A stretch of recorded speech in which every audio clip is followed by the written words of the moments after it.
All right. All right, everybody. Hello, hello, hello. Welcome to the Wealthy Trustee webinar. So excited that you guys are here. So we are going to dive in. Tonight, we are going to be learning how to actually everybody. set Hello, up hello, a hello. actual Welcome to the trust Wealthy Trustee. entity. So that's what we're going to be going over tonight. I'm super excited about this. So let me ask you guys, anybody here in the Zoom have a trust? So put a one in the chat if you guys have a trust, if you're a trustee already. So put a one in the chat if you are a trustee or have a trust already or you know about trust.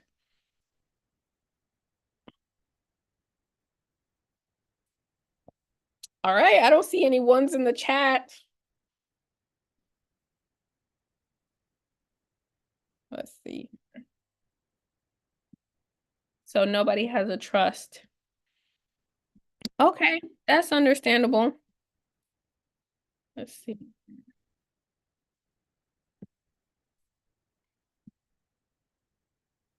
Uh, All right.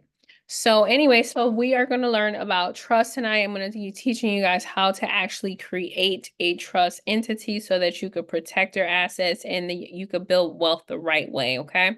So my name is Christina Yvette. I have been a trustee since 2015.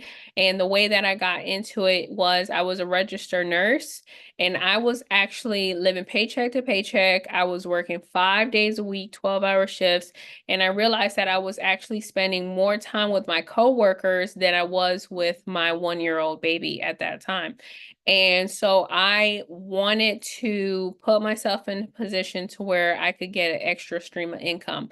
So I enrolled in mentorship for real estate investing. I started flipping houses.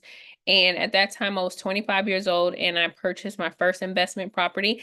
And my mentor told me to put that property into a trust. Okay.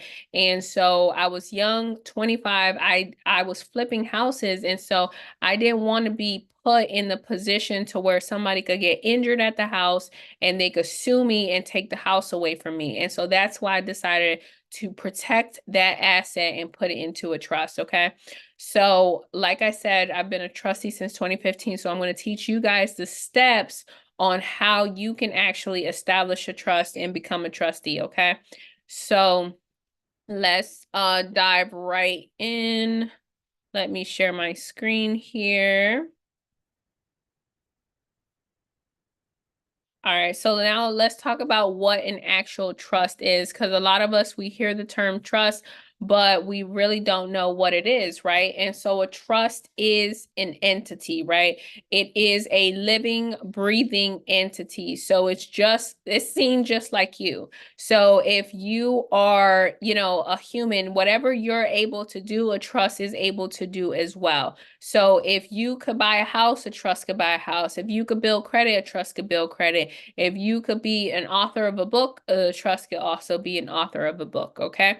So that's one of the beautiful things when it comes to you actually, creating a trust is that it doesn't have any limitations.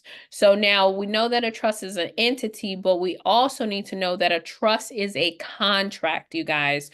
So it is a contract between several different parties, and we'll get into those parties in just a moment. But there are several parts to this contract. So the first part is the declaration of the trust, okay? So that is where you're declaring what it is, and then you are also declaring what it is not. So you're declaring that it is a private contract and that it's a trust, and you're declaring that it is not a corporation, a partnership, a LLC, or any other type of statutory entity, okay? So that's what a declaration is. And now the next part of it is the indenture, which means agreement. So that's where you're going to put all of the rules, the regulations, the provisions, the articles in there to where you're going to put it in there demonstrating how you actually want the trust to be operated, right? So that the trustee can go ahead and carry out those provisions, okay? So that's what it is, and that's what it is not, okay?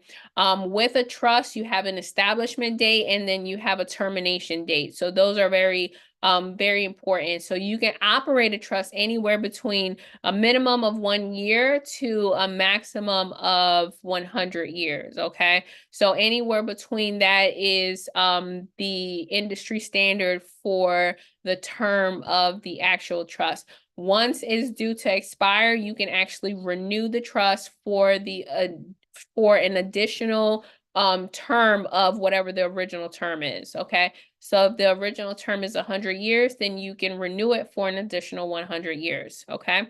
So let's move on. So now the different parties involved with this contract, right? So the first one is the grantor. So the grantor is the creator of the trust, okay? So that is the individual who has created and established a trust for the benefit of someone else. That other person is the beneficiary, okay? So when we're talking about the grantor or the creator, you're gonna hear other terms like settler or trustor, okay? So all of those still boil down to the same thing, which is the creator of the trust, okay? So usually the grantor is the person who's actually gonna fund the trust fund, okay? Because one thing about a trust is that once you have created it, you have to add value to the trust, okay? Next is the trustee. So the trustee is the controller of the trust. That is the individual who has all the power and control and who actually operates the trust on a day-to-day basis, okay? So they are what we call the fiduciary, and they're the fiduciary to the beneficiary, okay? Because they're operating the trust, they're growing the assets and the estate for the beneficiaries. So now the beneficiaries are the inheritors of the trust, okay? So they are the individuals who ultimately are going to receive the assets that are inside the trust once the trust is terminated, if it's not renewed. But the whole goal is that you're building generational wealth. So you want to constantly have that trust renewed when it's due to expire. And it's primarily not going to be you because the trust is designed to outlive you. So whoever your successor is at that time, that individual is going to want to renew the trust, okay? So let's talk about the different types of trust. There's hundreds of different types of trust. We have irrevocable, we have land, living, revocable, charitable, testamentary, right? So let's dive into some categories. So the first category that I want to tell you guys about is express versus implied. So an express trust is a written trust, okay? So with that, it means that it's black and white, it's on contract, it's going to be signed, okay? On the contrary, you have an implied trust. An implied trust is an oral trust. Just like how you can have oral contracts or agreements, you can also have an oral trust.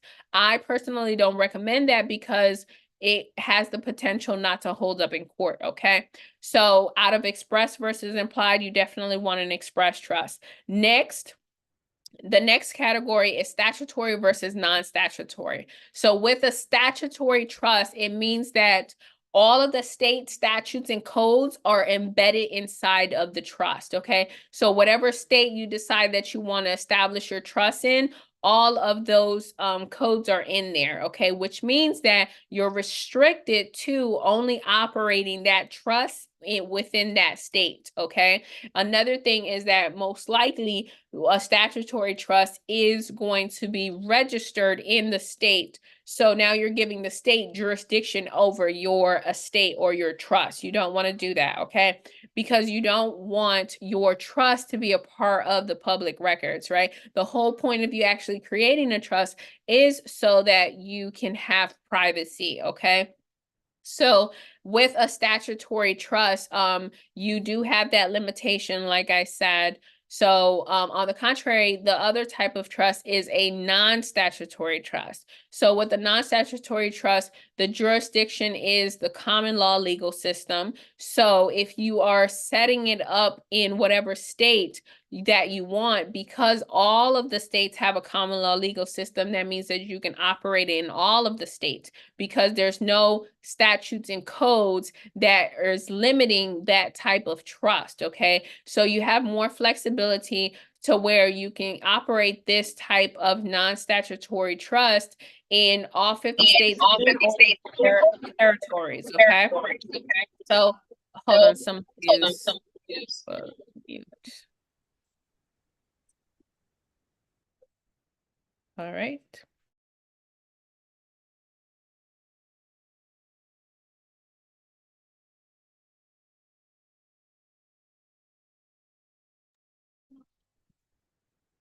Okay, so the next category that I want to tell you guys about is simple versus complex. So with a simple trust, it's shorter in nature. Okay, so that's one thing. And two, you're required to give a distribution to the beneficiaries versus a complex trust is longer in nature. You have more rules, regulations, restrictions for the beneficiaries, and you're not required to give them a distribution, right? It's discretionary, okay?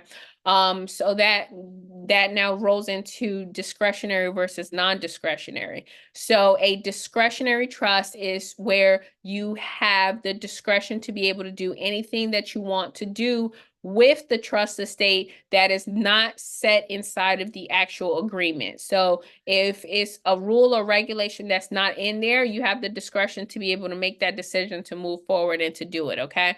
Versus non-discretionary means that if it's not inside of the trust, you cannot do it. So you have more limitations. The next category that I want to tell you guys about is revocable versus irrevocable. So every single trust falls within these two categories, okay? It's either going to be a revocable trust or an irrevocable. So let's talk about revocable, okay? With a revocable trust, that means that the grantor has revocability. So that means that they can make amendments to the trust. They can terminate the trust if they wanted to. If they put property into the trust, they can revoke it. And they can change or remove the trustees and the beneficiaries. Okay, so that is what a revocable trust, because it can be changed by the grantor while they are living, it is not going to fully protect your assets. So creditors can actually come after this type of trust, right? Which is one thing. The second thing is if this trust ended up in a legal battle, right, or litigation, and the judge decided to pierce through the trust, the judge can do that. If the judge pierces through the revocable trust, that means that the judge is going to force the trust to actually produce the trust in court, which now the trust becomes a part of the public records, which is not what you want, because you want your trust estate to remain private. You don't want people knowing who the beneficiaries are, what the net worth of the trust is, okay? So it is it's risky, okay? Versus the other type of trust. One thing about a revocable trust is that once the grantor passes away, it automatically becomes irrevocable because the grantor cannot make any changes anymore because the grantor is expired, okay? So now let's move on to irrevocable. With an irrevocable trust, the grantor has irrevocability. So that means that they cannot make any changes to the actual trust agreement once it's notarized. They cannot remove the trustees or the beneficiaries. They cannot terminate the trust if they wanted to. And if they were to put property into the trust, they cannot take the property out of the trust, okay? So the property would need to be sold back to them if they wanted that property back, okay? So with that being said, because the grantor cannot make any changes, it's seen as a bulletproof trust because it's going to fully protect your assets. Creditors cannot come after an irrevocable trust. And if the trust was to end up in a lawsuit, judges they shy away from piercing an irrevocable trust because of contract law. So if you want a bulletproof trust, you definitely want to have an irrevocable trust, okay? So let's talk about the different steps involved when we are actually establishing a trust or creating it, okay? So number one, you want to determine what type of trust you want to create. So I want you to do your due diligence, your research, so that you can actually determine the type of trust that's going to be best for your business or your family, okay? So the type of trust that I recommend is that you have a non-statutory complex trust that is discretionary in nature and that is irrevocable and express, okay? So you want it to be in writing, okay? So that is the type of trust that I recommend that you guys get, okay? Number two is you want to determine the trust name, okay? So now that Can you've can determined you repeat? the, I'm sorry. Can you repeat that last thing you said? It was yeah, a little fast. yeah, so you want an express trust that's non-statutory, complex, and discretionary and irrevocable.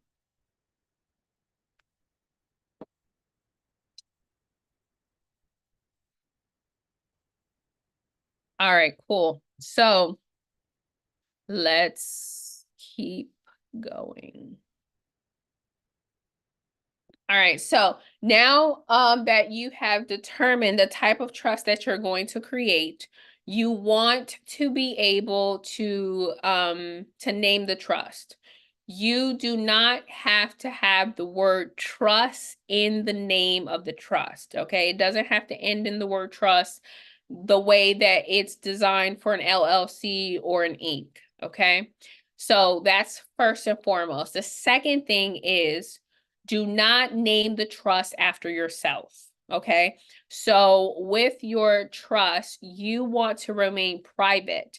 And so if your name is John Doe, you do not want to name the trust John Doe. Okay. That is not going to be a good thing because now people are going to know you're associated with that trust. Okay. So you want that obscurity. So you want to be able to name the trust something that's not related to you. Okay. Usually if you're naming a family trust, then you'll have the words like, family, generation, dynasty, legacy, things like that. If you are naming a business trust, you can have terms like you can use abbreviations like LLC, or you can have terms like co, business, corp, company, things like that, enterprise, holdings, things like that, okay? So actually determine a name for your entity. The next thing is that you're going to appoint the different parties involved. So first you're going to appoint a grantor. So if you are creating an irrevocable trust, which is the bulletproof trust, which is the trust that I recommend, then you do not want to be the grantor of that trust, okay? You do not want to be the grantor because then you are going to be locking yourself out of the trust, and you cannot be the grantor and the trustee. So you want to appoint yourself to be the trustee of the trust, okay? The trustee has all the power, the control, makes all the decisions. You're the authorized signer, right? So now you're going to have to choose someone else to be your grantor. That person is going to be the creator on paper.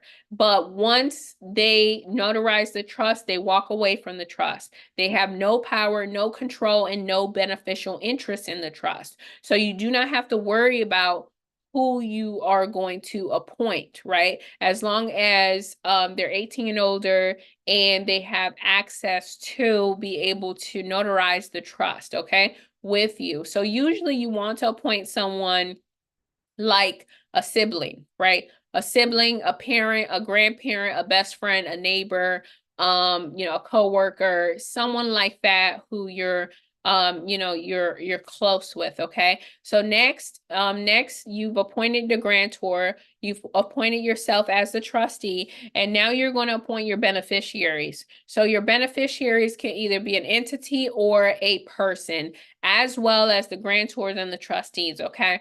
And so with the beneficiaries, usually those are your next of kin. So that is your children or whoever you want to inherit your assets, okay? And then after that, you're going to appoint your successor. Your successor is the successor trustee. That individual has to be at least 18 years and older, and they have to accept their position as a successor and have the desire to want to actually operate a trust, okay?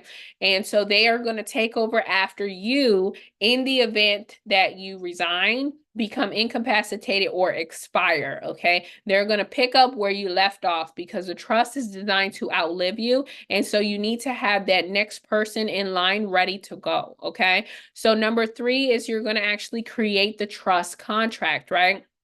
So your contract, you need to customize it to where you put all of the restrictions or all of the provisions of how you want the trust to be operated. So once you've created your agreement, then in order to make your trust legal, it needs to be notarized. So you're going to notarize the trust, and it's going to be notarized by the grantor and the trustee, those two individuals, okay? Once your trust is notarized, it is fully executed and is legalized to the point that you can start operating it. So you can start operating it immediately, okay? So if you're going to start operating it immediately, what you're going to do is you are going to, the first thing you're going to do is you're going to open up a bank account, okay? Because when you are establishing a trust, you have to add value to the trust, okay? And that means that it could be monetary, right? It doesn't have to be cash. It could be a property, it could be royalties, it could be anything that has intrinsic value, okay? And so you're going to actually be putting something of value inside of the trust to give the trust value Yeah. because I have a question. I have a question. The okay, beneficiary. hold on for me 1 second, okay? I'm not taking questions at the moment. I'm going to finish this slide, okay? All right. So you have to add value to the trust because the trust has a body, okay? And so you have to add value to that body, okay? So what we're going to do is we're going to open up a bank account. That could be a checking account, a savings account, a brokerage account. It could be a cash management account. So it could be any type of account, but that account is going to be, where you're going to house your trust funds, okay? And so there's two things that you need when you're opening up this bank account. The first thing that you need is you're going to need a certificate of trust, okay? So this is the proof of identity that the actual trust exists because unfortunately, not like an LLC or a corporation, the bankers, they cannot go to the Secretary of State's website or to the county to see that this trust is registered, right? Because you want your trust to remain private. So they have to take your word for it. And what you're going to do is you're going to provide them with the certificate of trust, which is proof that your trust actually exists, okay? You're going to provide them with that plus your EIN for banking purposes. They're going to open up your bank account and then you're able to fund your bank account, okay? So you'll execute a promissory note so that you can actually document how much you chose to fund your trust fund with, right? So it depends on the bank and it depends on you how much. So for example, I opened up my trust fund account with Truist and their minimum was $100. So I put $100 in there, okay? So that depends on you.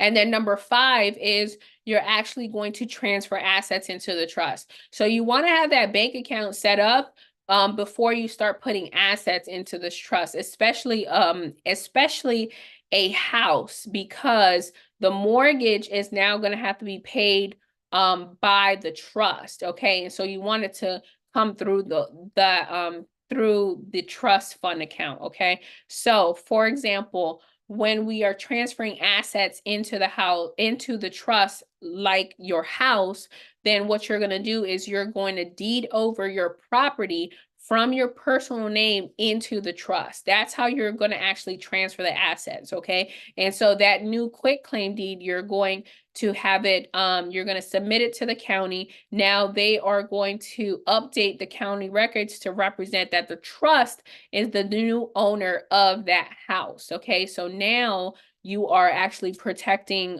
your identity because no one is going to know that you're associated with that house anymore because it looks like you gifted it to the trust, okay? So that's one way. And so now that that home is owned by the trust, you need to know that it is the trust's financial responsibility now, meaning that the trust is responsible for the mortgage, the trust is responsible for the maintenance, the utilities, the taxes, and anything else associated with that asset, okay?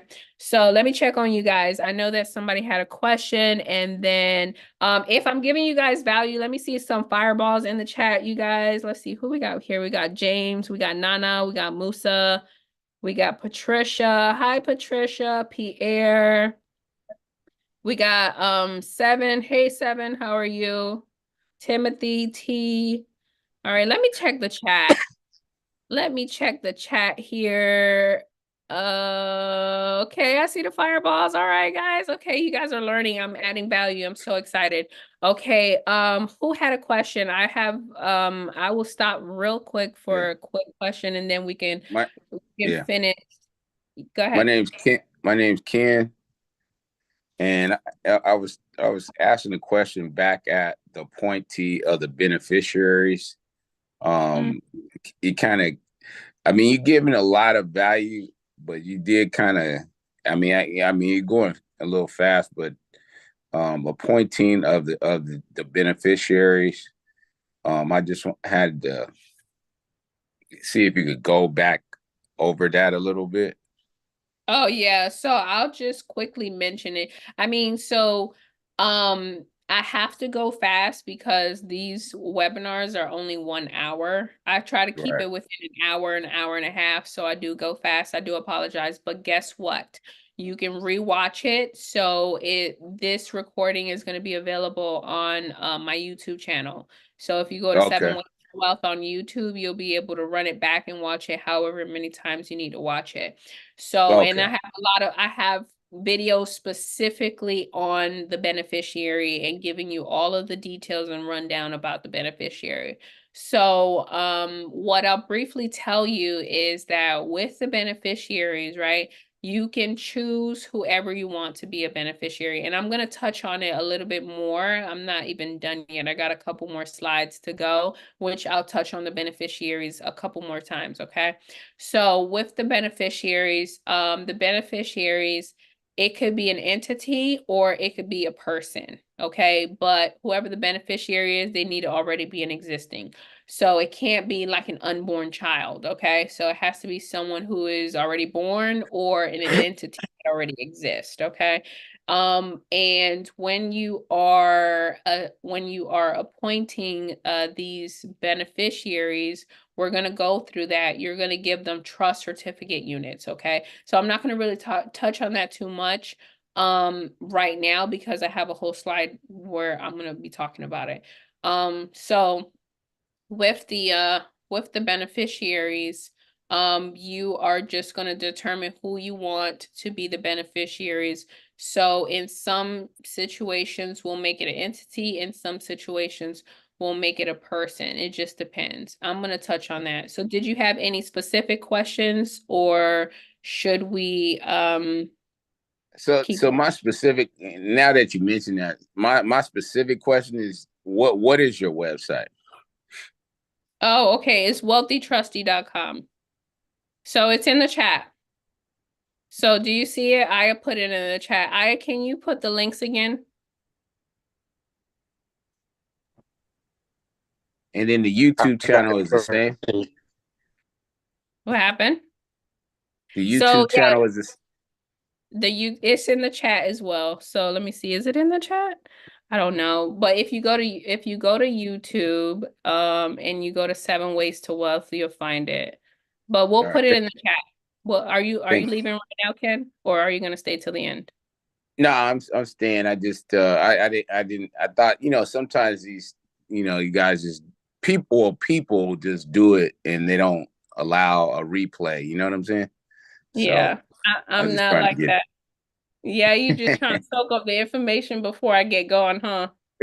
before you leave.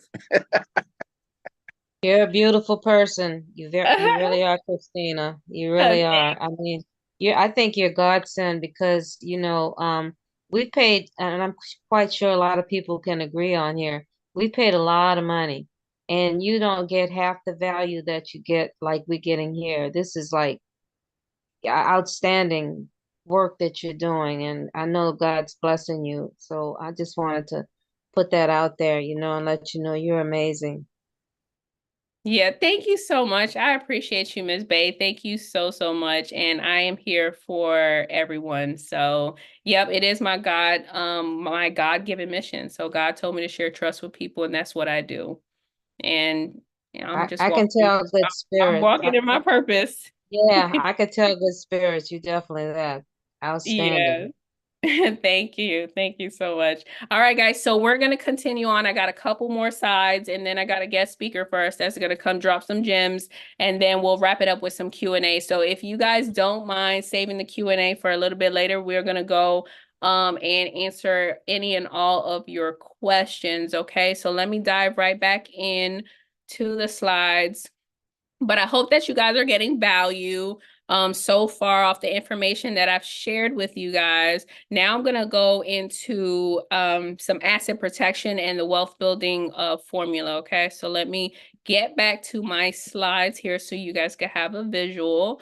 So let's talk about asset protection briefly, okay? So the number one reason why you actually want to set up a trust is for asset protection and privacy, okay? So one, you do not want to be a low-hanging fruit to where lawyers are able to, to sue you because they can easily go through, the county website and they can see how many houses or what assets that you have in that state or that county, right? And so you want to be able to have privacy and you want to also have asset protection, okay? So a trust can actually protect you from bankruptcies, from divorce, from foreclosures, from heavy taxations, from lawsuits, from probate, right? And so we'll touch on some of these, right? So the first one that I like to talk about is divorce, because divorce is a transfer of wealth, you guys.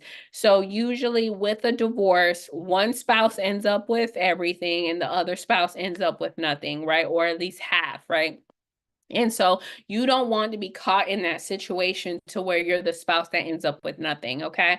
And so a divorce is actually a lawsuit, right? It's a lawsuit between two spouses. And with that being said, everything that's in your personal name is going to be included in the divorce, all of your personal assets and bank accounts and things like that, right?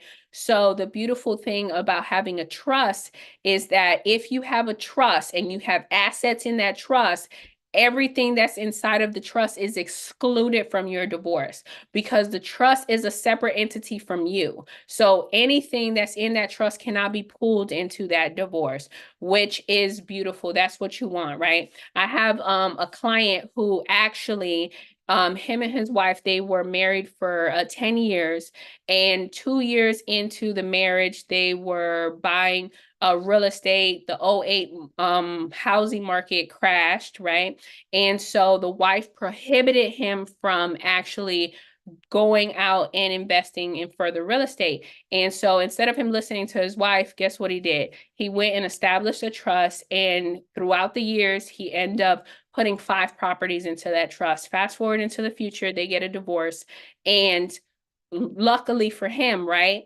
Those 5 houses that was inside of that trust was excluded from the divorce, right? They couldn't even find it. And the 2 properties that they had in their personal name, that was the only thing that was included in the divorce. So you want to put yourself in that type of position to where you are protecting your assets because you never know what might happen, okay? So let's talk about heavy taxation because that's a thing. So we are giving away half of our income to the IRS. So what we need to do is we need to reduce our taxes so that we can actually build wealth faster and build it more efficiently by saving money on taxes so that that money can now be utilized to acquire assets, okay? So one of the trusts that we use within our structure, I'll touch on it, but it's a tax exempt trust. And with this nonprofit tax exempt trust, what you can do is you can actually donate up to 60% of your gross income to that entity. And that means that now you would only be taxed on 40% of your income versus 100%, right? So if you make $100,000, you can donate 60,000 to the nonprofit trust, and you're only going to be taxed on $40,000. Do you know how many thousands of dollars you are going to be saving just by having that type of trust within your structure? A lot, right? So you want to definitely reduce your taxes by being properly structured. So the next one is lawsuits, right? Lawsuits, you don't want to wait to get sued in order to put these type of protection in place, okay? So for example, let's just say that you are an entrepreneur, you have a business, right? if your business, if a client or customer decides to sue your business, guess what happens, right? Eventually, if you lose that judgment and you can't, and the business can't fulfill that judgment, then the judge can actually pierce through the corporate veil and go after the business owner. So for example, if you have an LLC, LLC stands for limited liability company. So that means that your liability is limited. It says it right there in the actual title of the company, okay? So if you have limited liability, what does that mean to you? That means that you have no liability, and that means that the business doesn't have full liability, okay? So if that is the case, then what can happen is they could pierce through the corporate veil, the judge. And if they decide to pierce through the corporate veil, they're going to go after the business owner, which is you, which means that now they could seize your assets, which is your house, your car, or whatever's in your personal name. And they can also garnish your wages and your bank accounts. You don't want that to happen. So don't wait to put this type of protection in place in order to safeguard your wealth, right? So what you want to do is you want to remove yourself as the authorized member of that LLC, and you want to put a business trust as the owner or holding company of that LLC so that you have that first layer of protection. It's super important, okay? Next is probate, right? So probate is absolutely inevitable, right? Probate is inevitable unless you have a trust. A trust is the only way that you're going to be able to efficiently avoid probate.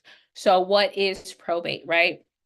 Well, a lot of us, right, we have assets. We are so intentional about building generational wealth. We have the house, we have the cars, we have the money, right? But we never ask ourselves this question. If I didn't wake up tomorrow, this house that I own, this bank account with the 6 figures, right? How is it going to be transferred to my son or my daughter or my spouse? We never ask ourselves this question, right? And so the answer is, unfortunately, right? Your son, your daughter, your spouse, they're going to have to go through the court system in order to get the house, in order to get the money that's in the bank. And you are at that point going to be doing them a disservice because you already knew that you wanted your children to get the house, but you didn't have your affairs in order. You didn't create your own estate. So you waited for the state where you live to create your estate. And that's what probate is, right? So let's just say that you have a house, a car, 6 figures, right? And you have a will. A will is not good enough. A will is going to end up in probate, okay? That's what it's designed for. It's a wish list, okay? It's not an entity that can own anything. A will can't own your house, right? And so with this wish list, you thought that that was good enough, but it wasn't. And so now your family, instead of them grieving properly, now they're fighting in the court system, right? Fighting for your assets, fighting for their inheritance, fighting for the generational wealth that you wanted to leave them behind, right? And so what is going to happen is the state is going to issue you an estate. The estate that they're going to issue you is going to be a revocable, right? And so now with that, your creditors can come after your estate, and they will, right? And so your estate now needs to be represented. So your estate is going to be represented by a probate attorney and in probate court, right? And so the first thing that the probate judge is going to do is pay off your debt, right? So if you had student loan debt, if you had credit card debt, if you had a car loan, whatever it is, the judge is going to pay off that debt. And then the attorney's going to get their money, and the probate court is going to get their money. And whatever's left over is what your children get. So their inheritance is just being depleted, right? And so you want to avoid that entire process. So if you decide, right, that you want to create your own estate, then if you didn't wake up tomorrow, guess what? Nothing happens, right? Because there is no transfer that needs to happen. You don't have to go to probate because All of your assets are already inside the trust, and your children are already the beneficiaries. And that debt that you had, that debt dies with you. The student loan debt, the credit card debt, it dies with you. It cannot come after your trust estate because your trust is a separate entity from you.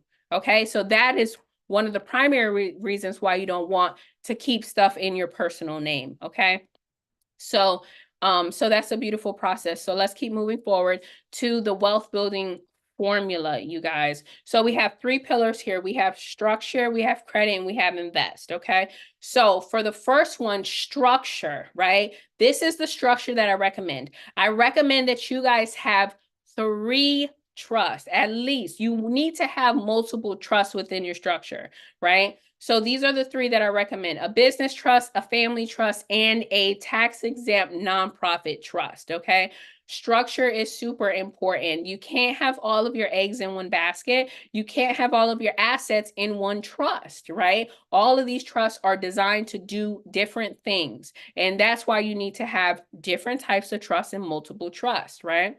In order for you to efficiently build wealth. Okay, so let's start with the business trust. So with the business trust, you can use it 2 ways. You can use it as a holding company, and it's going to be non-operational. So it's not going to be providing any products or services to the community. And it's just only going to be used to hold the asset, which is your corporation or your LLC. Okay. And then the other way that you can use it is as you can use it to operate business, right? So a trust is superior to an LLC or a corporation. So if you didn't want to establish an LLC, you can just operate your business through the business trust, right? If you had, a barbershop or e-com business or whatever kind of business, online business, whatever it is, right? You could operate it through the business trust, okay? So that is, that's the 2 ways that you can actually use this entity. So what I had mentioned earlier was that you want to have the business trust. If you already have a company, an LLC or a corporation, you want to remove yourself as the owner of those corporations, right? Or that LLC. And you want to now put the business trust as the owner. So you're going to do an amendment with the Secretary of State to remove yourself and to add the business trust so that you can have that first layer of protection. So now when it comes to the flow of money, that LLC, let's just say that LLC generated $100,000, right? Well, that LLC can take its normal deductions, and then whatever's left over, it can distribute to the owner. Or it can distribute 100% of the income to the owner. So let's just say out of that $100,000, the LLC distributes 100% of the income to the business trust, right? So now the tax liability for the LLC is 0 because it did a K1 distribution of 100%. So now all of that money is inside of the business trust, right? And so the business trust, it can be taxed anywhere between 10 to upwards of 39%, right? So with that being said, what you want to do is you want to deduct your operating expenses from that business trust.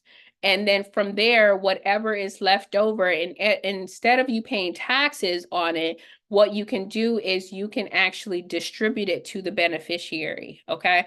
And then that would actually not trigger a taxable event because now that tax liability will move to the beneficiary, okay? So for example, the income that comes inside of the business trust, if you leave it inside of the business trust, it doesn't trigger a taxable event. Or if you distribute it to the beneficiary, then it's up to the beneficiary to pay that taxes, and the business trust doesn't need to pay the taxes, okay? So now that we've distributed, let's just say out of that 100,000, our operating expenses was 20. So now we have 80. So that out of that 80,000, we distributed the whole 80,000 to the beneficiary. So you want to make the beneficiary of the business trust the family trust. Why? Because Your business is making money, but you need to be able to take care of your family. So that money needs to flow from your business to your family trust so that you can deduct your family expenses from the family trust, okay? So with that being said, that 80,000 now is distributed to the family trust, and now the family trust, what I love about these entities is that you spend the money first and you're taxed on the leftovers. So the goal is for you to have as much expenses as possible, right? So out of this 80,000, let's just say that you spent 70 of it, right? On your family. You got mortgage, you got taxes, you got kids' tuition, you have car notes, all kind of expenses, right? And so what you want to do is, now that you expended 70, you have 10 left. So you can pay 10% on 10, or what you can do is you can donate that 10,000 to your tax exempt trust. And so now your private family trust, you would have a zero tax liability, and now your tax exempt trust is exempt from paying federal taxes. Why? Because of the separation between church and state.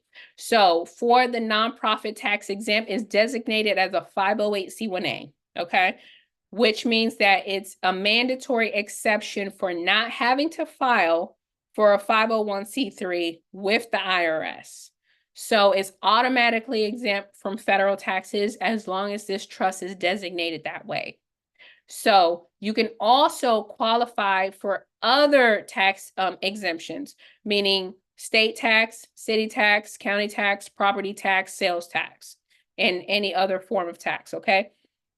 Which is a beautiful thing, but those you have to apply for. Federal level, you don't. It's automatic, okay? So like I told you guys before, you can heavily reduce your taxes once you are using this type of trust. So within your structure, you want to have a for-profit entity, which is your business trust and your family trust, and then you want to have a nonprofit entity, which is the tax exempt 508c1a, okay? So let's move on to the second pillar, which is credit. So two things. One, you have a nonprofit within your structure, you can qualify for nonprofit grants, okay? Two, your trust can actually build credit. Your trust is going to be issued an EIN. With that EIN, you can build business credit with it, okay? So you want to be able to do that to now put yourself in a position to where you are building a second credit profile. You don't have to only use your personal credit, and now you can leverage that business trust credit profile, okay? Because businesses, they get higher lines of credit, okay? And so you want to be able to use that so that we can move on to the next pillar, which is invest, okay? So now let's move on to invest. These are the two investments that I recommend. I recommend an index universal life insurance policy and real estate, okay? So let's start with the IUL policy. So with life insurance, right? It has a lot of living benefits. And so a lot of us, we think that insurance is supposed to be utilized when we're dead, but it's actually supposed to be utilized when we are living. You have to be able to use these living benefits to your advantage to where you are building wealth, okay? And the way that you're going to do that is because this policy, one, it's liquid, two, it's an asset, three, it's tax-free. So you can actually build cash value with this policy, okay? And if you're building cash value with this policy, what's going to happen is you're going to be earning compound interest on that cash value, okay?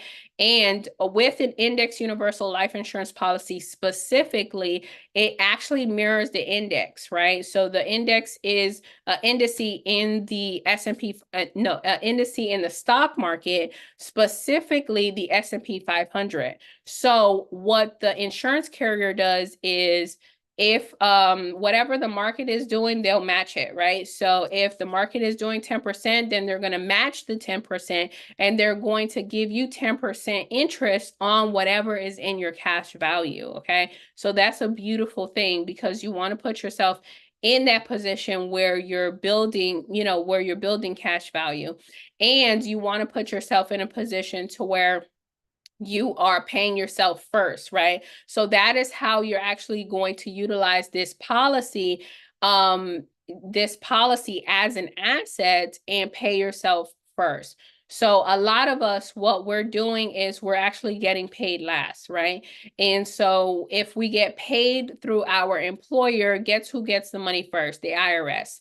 And then it's Social Security, Medicare, and then 401k contribution, and then you get the leftovers. Let's just be honest, right?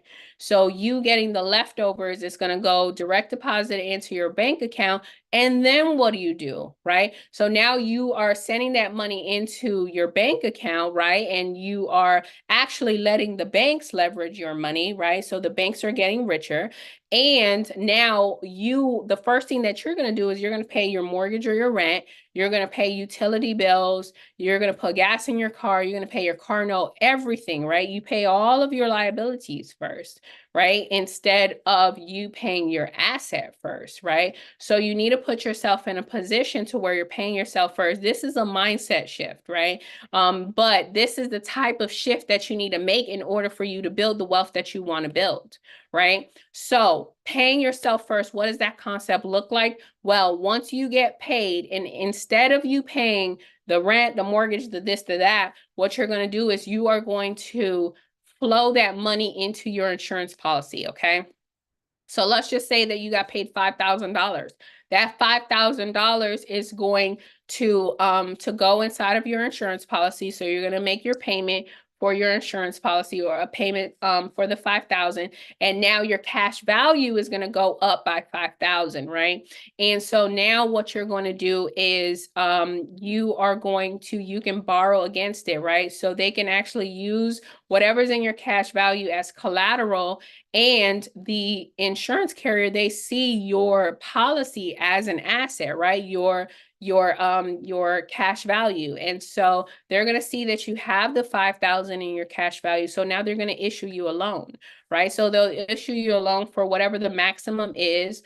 And so then you'll borrow it back out, right? And then you'll be able to pay your bills, right? So whatever it is. So out of that 5,000, let's just say that you're able to borrow 4,800, right? Because they need a little bit of cushion left in that cash value. So out of that 4,800, what's going to happen is now they issued you a loan from their own money. So your money is still working and it's inside of your cash value, earning compound interest, okay? And what's happening is the insurance carrier is going to issue you a loan from their reserves, from their money, okay? So now that money is going direct deposit into your bank account, and guess what? Now you're going to pay your mortgage, your utilities, and whatever else you need to pay, okay? So you're going to build up this, this cushion with your cash value over time, but at that time, you're going to be able to be flowing money in and out, okay? It's not like an overnight thing. But ultimately, it is a beautiful process to where you are truly paying yourself first. So that's where you want to get to, okay? So now the next thing that I recommend is real estate, right? Why? Because one, a trust can actually take out a mortgage. A trust can take out a home equity line of credit, right?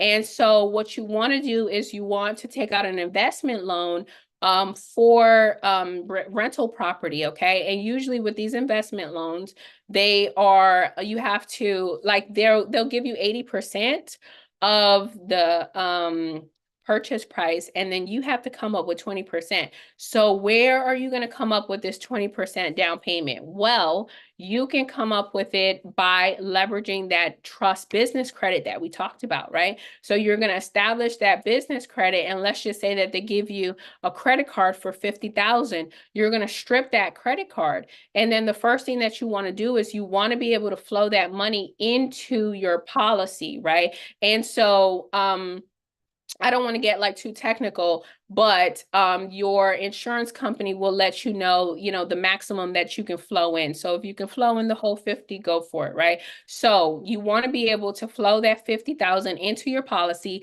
And then what are you going to do? You're going to borrow it back out, right? You're going to take out a loan. So that 50,000 is going to be in your cash value. It's going to be making compound interest, mirroring the market, right? And then you're going to borrow out the 50,000 from the insurance company, and you're going to use use that as a down payment for real estate, okay? So now that money is working for you inside of the policy and is working for you in the rental property. So now you're getting rental income, right? And that rental income, what are you going to do with it? You're going to flow it inside of your insurance policy, borrow it back out, and you'll be able to pay your credit card and your mortgage, right? And have some cash flow. So these are the two investments that I recommend that you get, right? These are the two assets, right? You definitely want an insurance policy. This insurance policy, you want it to be owned by the trust. You want the trust to be the payer of the policy, and you want the trust to be the beneficiary of the policy. It's super important, okay?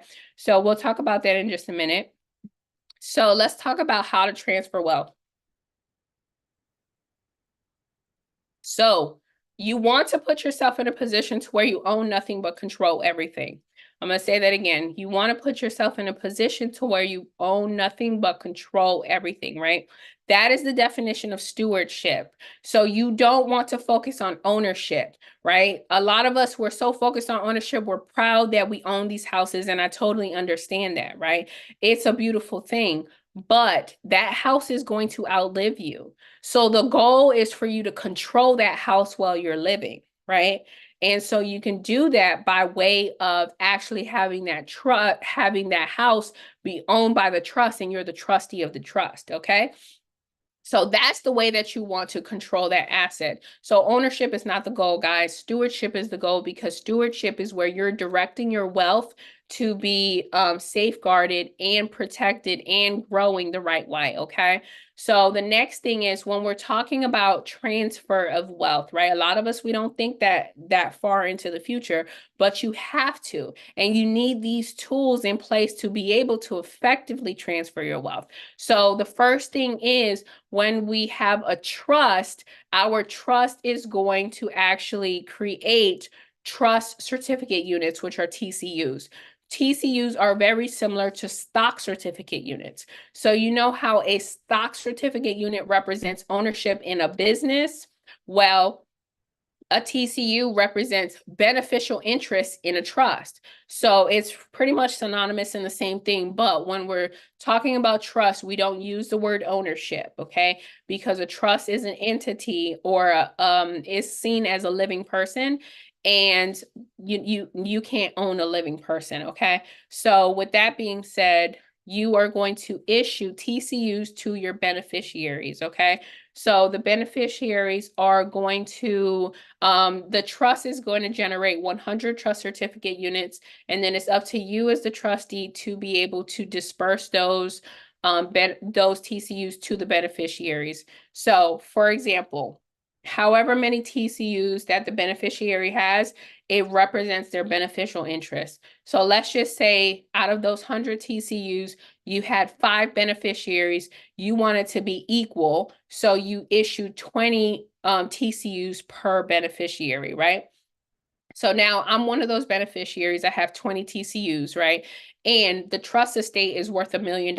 Well, guess what? That means that I have beneficial interest of $200,000 worth of assets that's associated with that trust, okay? So that's how it goes. Another thing is, if the trust is ever terminated, then what happens is the trustee has to disperse those assets to the beneficiaries. Ultimately, those assets are transferred to the beneficiaries, and it goes based off of the TCUs, how many TCUs they have. So for example, if there was 100 houses that was inside of this trust and I had 20 TCUs, that means I'm going to get possession of 20 houses, or equivalent of, okay? So that's that. Now let's move on to preservation, right? A lot of us, we don't even think about preservation. How many times have we seen these famous families, or, these individuals with multi-millions, that by the second or third generation, the money is gone, or even in their lifetime, right? And so you need to have the right tools in place in order to preserve your wealth. So the way that you're going to do that is by way of the insurance policies that I was just telling you about, okay? It's so important for you to have these policies. So first and foremost is that the trust is going to take out a policy on every single person associated with the trust, okay? So for example, the trustees and the beneficiaries. So my trust has 5 people associated with it, and so my trust owns 5 IUL policies, okay? So the trust is going to be the owner, the payer, and the beneficiary of these policies, right? And it's super important because you have to understand that you and those other individuals are considered human assets. You're a human asset to the trust. So if anything were to happen to you, guess what? The trust needs to be compensated, right? And if the trust needs to be compensated, then what happens is that if you expire, then that death benefit goes to the trust. And now the trust fund receives that $2-3 million death benefit, right? And the trust fund is replenished, right? So that is a beautiful process that you want to make sure that you're implementing if you're really truly building generational wealth, right?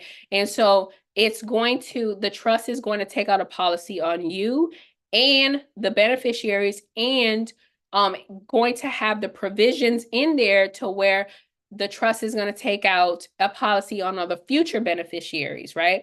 And so that's where we get those terms trust fund baby, right? Because what happens is that the trust takes out a policy on these brand new beneficiaries, like once they're like 30 days old, right? I've heard as young as 15 days old, right? So once this baby is born, the trust is going to take out a policy on them and pay into the policy, right? And so now this beneficiary, fast forward into the future, they're 18. And so they have college tuition, they want a brand new car, they have room and board, housing, all kind of stuff, all kind of expenses, right? And so what would happen is that beneficiary, if they wanted a car, they would have to go to the dealership. They would have to pool their credit, and now they'll get into a $30,000 loan with the dealership and start paying the dealership, $700 a month, right? Or because they're a trust fund baby, right? Because they're a beneficiary of an estate, what that beneficiary can do is that beneficiary can go to the estate and request a loan for that car and tuition and all these things. And so now what's going to happen is the trustee is going to issue that loan to that beneficiary. And the beneficiary, because it's a loan, now the beneficiary is going to pay into the trust estate. The trust is now going to earn that interest instead of the dealership, right? And obviously it's going to be a lower rate, right? And so now the beneficiary is paying into the trust. The trust is accumulating interest, which is contributing to the preservation of the wealth, right? But let's just say that that beneficiary decides to default on that loan. What happens, right? So it was actually a risk-free loan because the money did not come from the trust fund. The money came from the beneficiary's life insurance policy. And because it came from their policy, we know that once you take out a loan from the policy, it doesn't need to be paid back, right? It's just going to be deducted from the death benefit, which means that once that beneficiary expires, the trust is going to receive the death benefit. So the trust is going to be paid back for the loan, and the trust is going to be replenished. So those are the tools that you need, which is a trust and an insurance policy, in order to preserve the wealth. If you really want the wealth to last generations, I hear you saying it, right?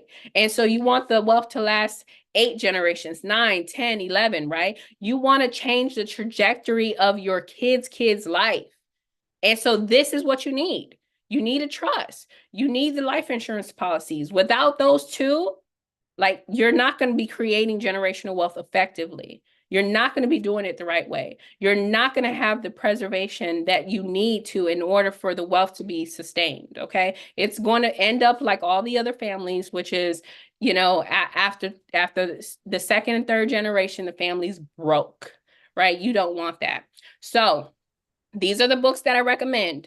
what would the Rockefellers do? That is going to teach you guys about how to incorporate trust and insurance policies, right? Within your structure. The next one is the art of passing the buck. Volume 1 and 2, that teaches you guys about trusteeship, how to operate a trust. The next one is family wealth. It teaches you guys how to create or build a family office. You need to be running your family like a business, right? You need to have meetings, right? You need to have budgeting, profit, log, all these things, right? For your family. And the last one is the complete book of trust, which shows you or teaches you about the different types of trust, right? There are several different types of trust. And so you guys need to know, what these different types of trust are, okay? So let's see here. Next. Okay, so let's work together. I have a course where I teach you guys how to actually create these different types of trust, okay? So in the course, it has 42 video modules, and it comes with the 3 trust templates, right? So the business trust, the family trust, and the tax exempt nonprofit 508c1a trust, okay? So you guys get lifetime access to the course. So once you enroll, it's on demand and you can start it and you can go at your own pace, okay? So you also get the ebooks. So the books that I just mentioned in the course, you get them in the ebook version. And some of those books are over $800, okay? So you get the resources. The resources are all the templates that you need in order to operate your trust. So your trust, you need board meetings. So we give you the templates. The trust, you need to transfer your assets like your house. So we give you the quick claim deed templates, right? We give you the tax forms that you need, everything that you need in order to run your business, run your 3 trusts, right?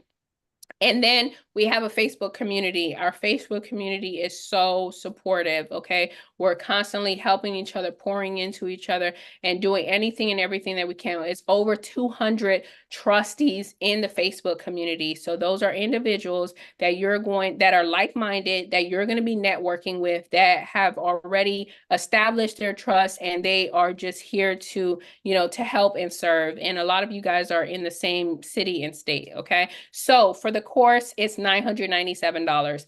The second option is Done With You. Done With You is where we do it together on Zoom, like how we are right now, but it's done in workshop style. So we do it for 1 week. The next workshop is February 19th to the 23rd, okay? So we do it Monday through Friday from 11 in the morning until 1 p.m. Eastern Standard Time. And with that being said, on Mondays, we set up the business trust. On Tuesday, we set up the private family trust. On Wednesday, we set up the ministry trust, and then we become ordained ministers for additional tax benefits. And then on Thursday, we learn about business credit and we establish that. We apply for our EINs. We do our board meeting so that we can actually open up our bank accounts, and then we do our promissory notes so that we are able to document how much we're funding the trust fund with. And then on Friday, we actually transfer assets. So if you have a house, we do the quick claim deed together. If you have a car, we do the bill of sale together. And if you have a business, we do the business purchase agreement and the amendments with the Secretary of State together. And then we learn about infinite banking from our partner who has 18 years of experience. So with that being said, you still get access to the course, the resources, the ebooks, and the Facebook community. You do have lifetime access. So we give you the recordings for all of the previous workshops, plus you get to attend all of the future workshops that are live. So you get lifetime access to that, and that's $2,500. And then the last option is done one-on-one. So that is where we do private sessions. So it's just me and you on Zoom. And that is for individuals who sometimes have complex structures, meaning multiple businesses, multiple assets. And so they need that individualized support. They need that accountability. They need to make sure that their, trust is done, is customized, done the right way. Okay. And so the private sessions are $10,000. So now what I'm going to do is I'm going to show you guys what an actual trust looks like. Hold on. Let's see here.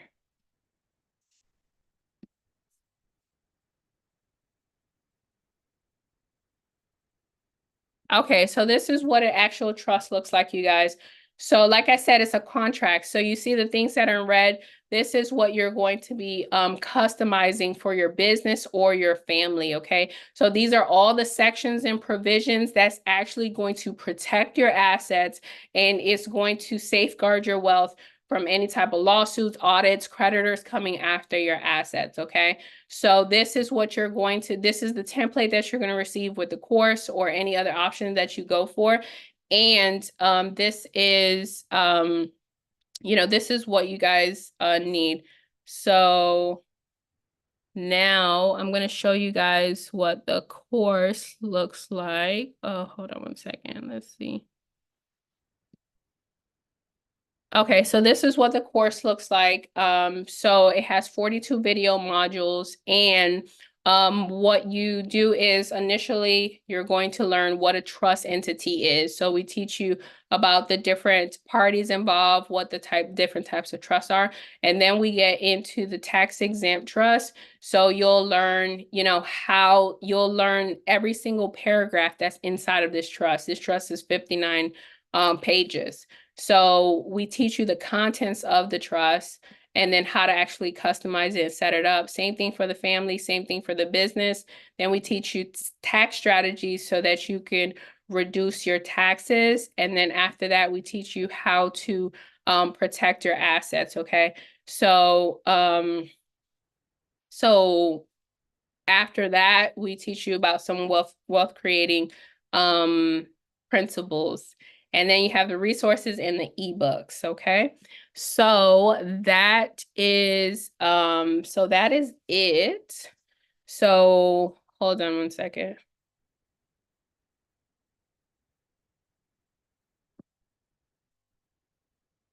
All right, so let me see 1 second.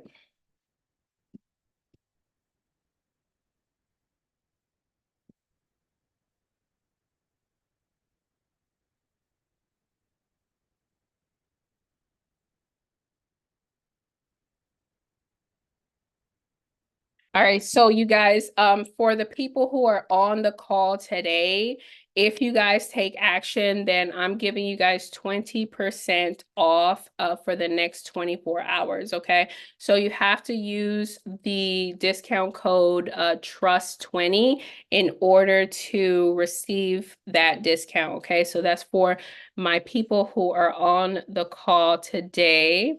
So now what I'm gonna do is I'm gonna open up the floor for any questions. So I see Seven has a question. So go ahead, Seven.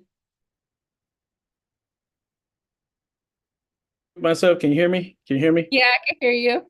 Okay, how you doing? Great. Let's How are see. you? Good. I had a couple questions. When it comes to the business trust, to my understanding, the business trust does not require, I could be wrong about it, does not require a Secretary of State like a LLC as its own entity, does it? So do I need to set up like, say, an LLC, S Corp, C Corp, and then put that in the business trust, or is the business trust the actual entity? Oh, okay. So they're separate entities. So the S Corp, C Corp is a separate entity from the business trust. And the business trust is the holding company. So if you don't have a S Corp or a C Okay, Corp yet, then you want to create the business trust first and then establish the S Corp or C Corp. right. So business trust first and then create that. Okay, instead of putting it in your name first and then switching it over. Yep, Absolutely. Yeah, you don't want to put it in your name first Right. because they can do skip tracing. And so they'll be able Right. to see the original articles of incorporation or articles of organization. Now, to my other understanding is business trust, because I spoke to someone in the past about this, that no Secretary of State was needed according to a business trust. So, like saying you setting up an LLC, you have to have a Secretary of State involved in that. But doesn't a business trust avoid all that so that people cannot, see your articles of trust? Because I heard a lot of fraud happens within LLCs and stuff now, where people are going in, they're seeing what your trust articles are and the people in your business setup, and they're going out and they're producing loans in fraud because they could go into Secretary of State and edit the board members as themselves and go get loans. So it doesn't protect anyone per se as an LLC. So that's what I learned about in protecting yourself with a business trust without having Secretary of State. Is that possible? Yeah, exactly. You don't have to do it. It's not required. Right. So I prefer to do that, just business trust, put the business, make that the business or the holding company, however that goes. I'm still learning. I am. Yeah. And the other thing is, I had one more question. So the IUL, as far as the IUL in the percentage that it pays is based on the S&P 500, is what you say? Well, so every carrier is different. So, what I'm gonna do is I'm gonna have my partner come in and speak briefly about IULs, and then he'll be able to answer your question. Okay, Seven? Sure. Thank you. Okay. Perfect, perfect. All right. So, I am actually going to have my partner come in. His name is Marvin Mitchell. So he has been a financial advisor for 18 years, and he is going to briefly touch on infinite banking and how we can actually build wealth utilizing these insurance policies that I was telling you guys about that you want to actually have the trust be the owner, the payer, and the beneficiary. So, Marvin, you have the floor. All right. Hello, everyone. Great to see you. First off, before I get started, let me talk about how great Christina is. You put some fireballs in the comments for Christina. She does an amazing job. And if I had have known her when I originally got my trust, I probably would have saved about 40 grand. Wow. To get three trusts, you all, is not cheap, especially a business trust, ministry trust, family trust. We're talking about a minimum $4,000 to $5,000 for each one individually. So what she's doing is really giving you all a cheat code to having an even more advanced, not just one, not just two, not just three trusts, a robust trust system at, when I say a fraction of the cost, I'm not even doing her justice. It's way more than a fraction of the cost.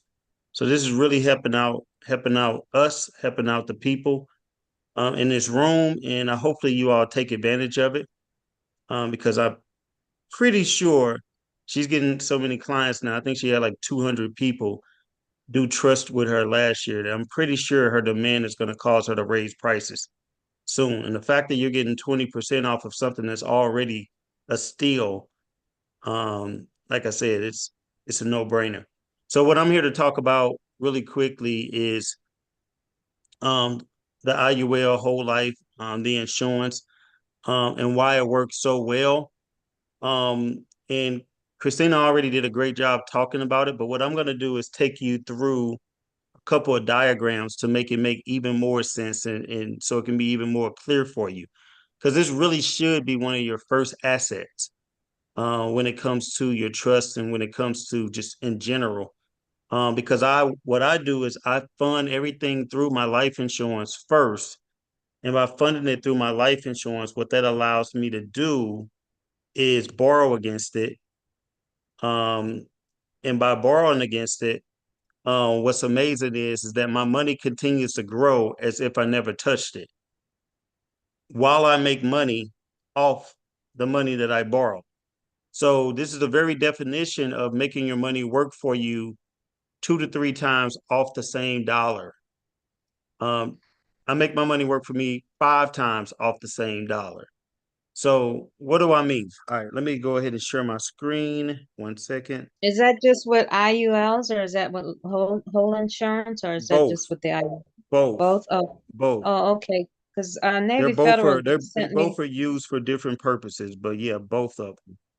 Navy Federal Um, sent me $20,000 life not insurance. the same, not the same. The whole insurance Um, is not the same. not the same. So just watch the presentation. I promise you, I'm going to explain that within this. Okay. The reason why it's not the same is because when you're just getting regular whole life or regular term life insurance, it's not treated equally. It has to be properly structured the right way. Most insurance is structured for the highest death benefit, but they ignore the cash value.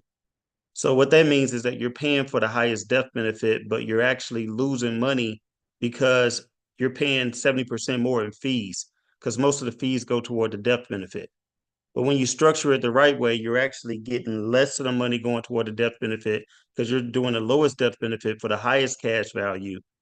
And by getting the highest cash value, more of the money is used for your life and less of the Right. money is used for your death, which means you also save about 70% in commissions.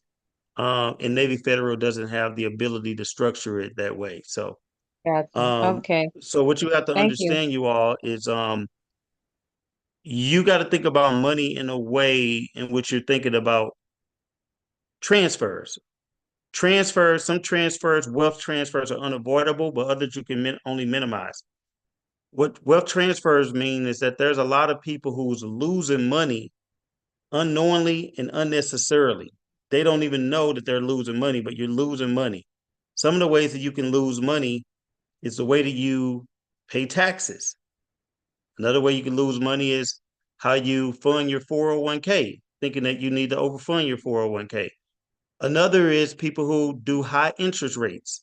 So when you clean up all of those things, then you recoup the money for yourself and for your family. So what you got to understand is that you finance everything you buy. You're either going to pay interest or you're going to give up the ability to earn interest. I'm going to say that again. You finance everything you buy. You're either getting a loan and you're paying interest, or you're paying cash and you're giving up the ability to earn interest on the money that you paid cash for. So every dollar that you don't save is consumed by transfers such as your lifestyle. Okay. So before you make any purchase, you must not just consider the cost, you also got to think about the opportunity cost. Opportunity cost means what you could have made had you not spent it. So basically with life insurance, what you are essentially doing, because it's not what you pay for, it's how you pay for it. You are keeping all of the interest that you otherwise would have gave away through opportunity cost. So let me give you an example. How would you like to pay for it? Let's just say we had we bought a vehicle for $30,000, and we could either pay cash or we can fund it, right? We can get debt, we can amortize it. So in this example, we keep our cash. So we got $30,000 that we keep. It's earning 5% every year. So at the end of those 5 years, because of compound interest, we have 38,501. Well, why is that important? Because if we spend the $30,000, keep in mind, we didn't just lose the $30,000 forever, but we also lost that $8,501 that we would have earned on it had we not spent it. Does that make sense?